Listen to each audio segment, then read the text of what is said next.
Vamos a terminar de darle como ese enfoque unitario que desde el departamento queremos que se produzca con la presentación de la propia asignatura optativa que nosotros intentamos focalizar. Nosotros pensamos que esta situación de integración de todos los conocimientos que una persona tiene para generar un proyecto es una situación que es precisamente la que define un estudio de arquitectura, el trabajo profesional que uno tiene, ¿no? La integración no se produce porque uno tiene todos esos conocimientos en la cabeza, sino porque uno es capaz de presentarlos en una mesa y ponerlos en común en tiempos continuos o en tiempos sucesivos en el desarrollo del proyecto, ¿no? Entonces, en ese sentido, a lo que estamos intentando es ir generando en la asignatura optativa del máster habilitante la presentación de un proyecto complejo que no presuponemos ni que sean buenos ni malos. La verdad es que nosotros pensamos que eso no es lo importante, sino precisamente que puedan producir unas situaciones de participación de actores muy diversos, muy complejos y muy abiertos de lo que se va produciendo, ¿no?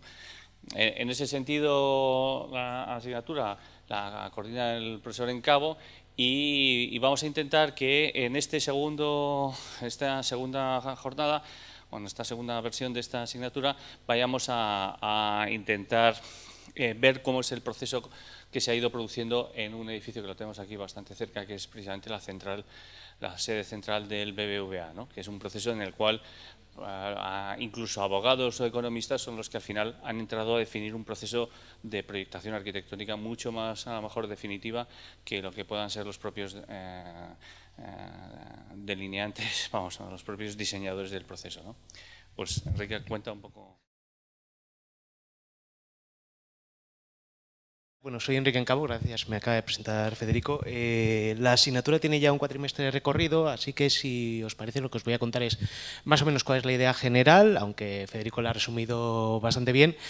¿Cuáles han sido los resultados que se han obtenido en el primer trabajo de este primer trimestre de clases? ¿Y cuál es el enfoque que vamos a tener con este segundo edificio? Me parece muy importante lo que ha dicho Federico. No se trata de una asignatura que se podría llamar edificios ejemplares, como existían las vías ejemplares o las vías de santos, sino más bien una asignatura que intenta incorporar todos y cada uno de los distintos pasos o complejidades de diseño que acaban dando lugar a aquello que conocemos como el resultado final de un edificio. En ese sentido, diríamos que somos críticos, pero de otra manera. El ejemplo más claro que se me ocurre puede ser este. Esta es una imagen de época de la Catedral de Cristo Salvador en Moscú. Si vais ahora mismo a Moscú, os la encontráis enfrente de la Estrelka. Está prácticamente el mismo edificio, pero en este mismo edificio se contienen muchas cosas.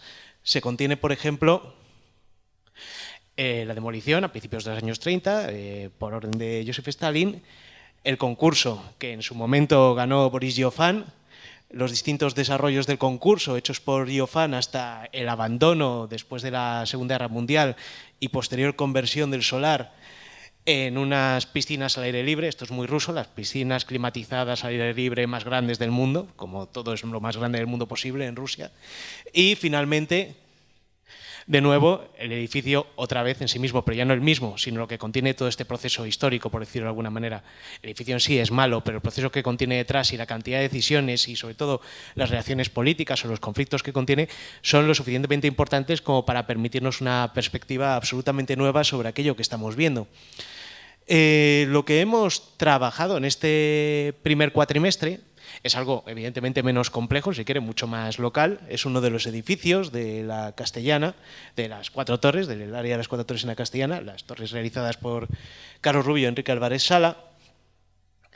Y lo que se establece, o el esquema que hemos realizado en clase, o cómo se desarrolla la arquitectura, o cómo de alguna manera intentamos desentrañar este mapa de distintas influencias, de distintas relaciones, o de distintos elementos que de alguna manera van conformando un edificio, es a partir de diferentes conversaciones de diferentes agentes. En nuestro caso, comenzamos con una visita al área, continuamos con una visita al estudio, empiezan a aparecer, digamos, los distintos agentes, por ejemplo, el jefe de obra explicando cómo, de alguna manera, la determinación de los los horarios es absolutamente esencial para que la fachada se pueda realizar de determinada manera, eso obliga a adaptar el proyecto de fachada, o por ejemplo, cómo interactúan estructuras e instalaciones que aparecen ahí en una especie de pack único en la semana quinta.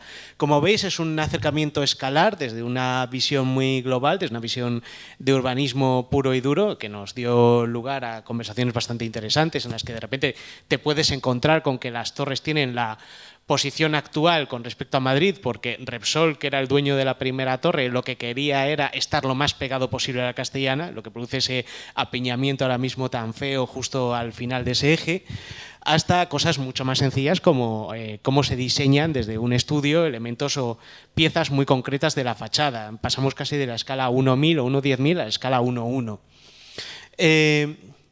Esto, como veis, aunque no se ve demasiado, va estructurado con una serie de clases en las que vamos trabajando sobre un ejercicio de curso. Estas conversaciones, que a veces se producían en el aula y en otras ocasiones se producían fuera, tenían por parte de los alumnos un trabajo compilatorio que consistía en documentarlas y acabar produciendo una suerte de pequeña, bueno, pequeña para ellos supongo que no tan pequeña, porque trabajaron bastante, publicación sobre todo el proyecto. Ellos lo llamaron un proceso oral, intentaron recoger no solamente las charlas editadas por ellos y seleccionando los aspectos más importantes, incluso las posibles contradicciones, sino también, por ejemplo, algunas de las imágenes concretas de todo el proceso que fueron pidiendo algunos de los conferenciantes que fueron viniendo y que acabaron generando esta especie de mapa o esta especie de idea global de cómo se había ido construir la torre a partir de, como digo, visiones muy distintas. Es una especie de Rashomon de la arquitectura, ¿no? Una serie de distintos aspectos muy diferentes que acaban construyendo un retrato completo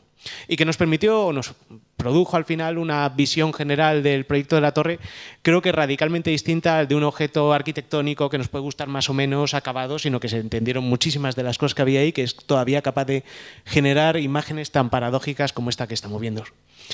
Federico lo anunciaba antes, vamos a ver otra torre en Madrid, una torre relativamente nueva.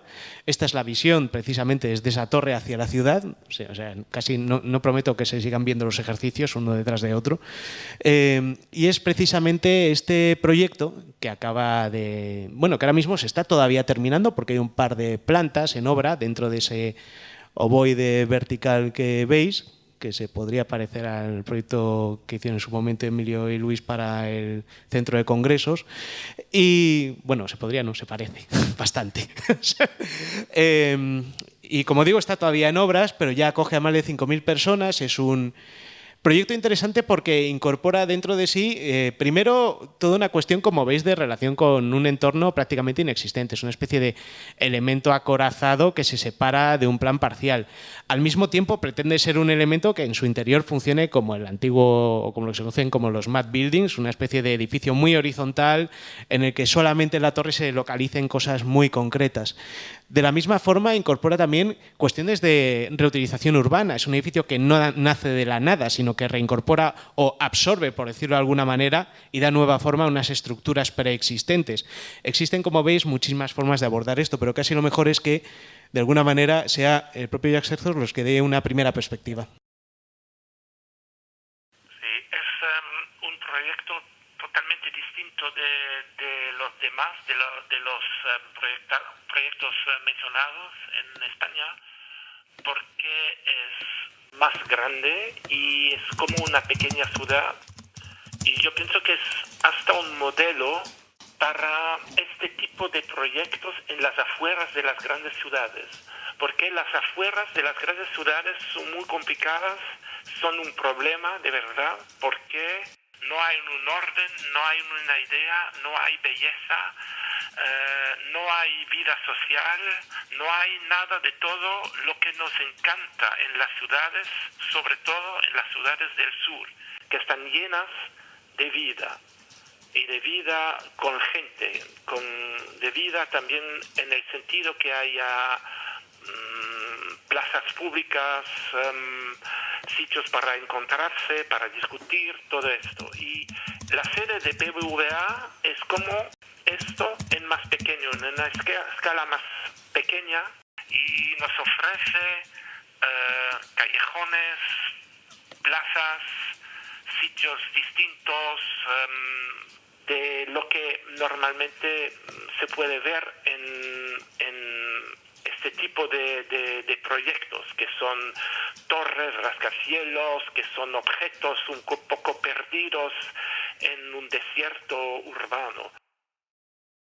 Como veis, el proyecto se trata, o desde fuera, se trata de un proyecto bastante bunkerizado, en el que se han mantenido las líneas de nivel, o se han establecido unas líneas que siguen todavía las antiguas estructuras preexistentes que no se pueden tocar. Hay un asunto de licencias ahí muy interesantes. Para modificar un proyecto en Madrid solamente puedes tocar una parte muy concreta de la estructura o un porcentaje muy concreto de la estructura.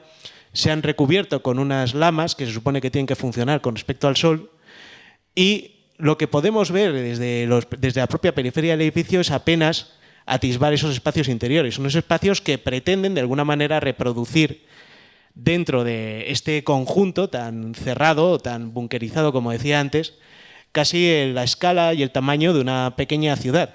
El edificio es interesante porque hay muy pocos materiales, los pocos materiales que hay están tratados de una manera bastante afinada, con unos trabajos con micromorteros bastante importantes, y sobre todo se ha intentado medir muchísimo el espacio o la escala de los espacios comunes. Incluso se pueden observar en estas fotografías aún remanentes de la antigua edificación. Esa suerte de ábacos que veis rodeando o que veis en las cabezas de los soportes no son más que estructuras o elementos de las antiguas estructuras cortadas y posteriormente rematadas. Hay aspectos de rehabilitación que son interesantes, sobre todo aspectos de escala,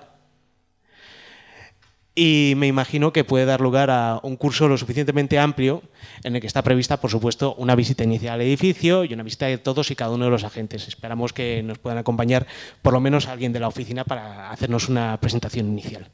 Y nada más, si tenéis alguna pregunta, encantado.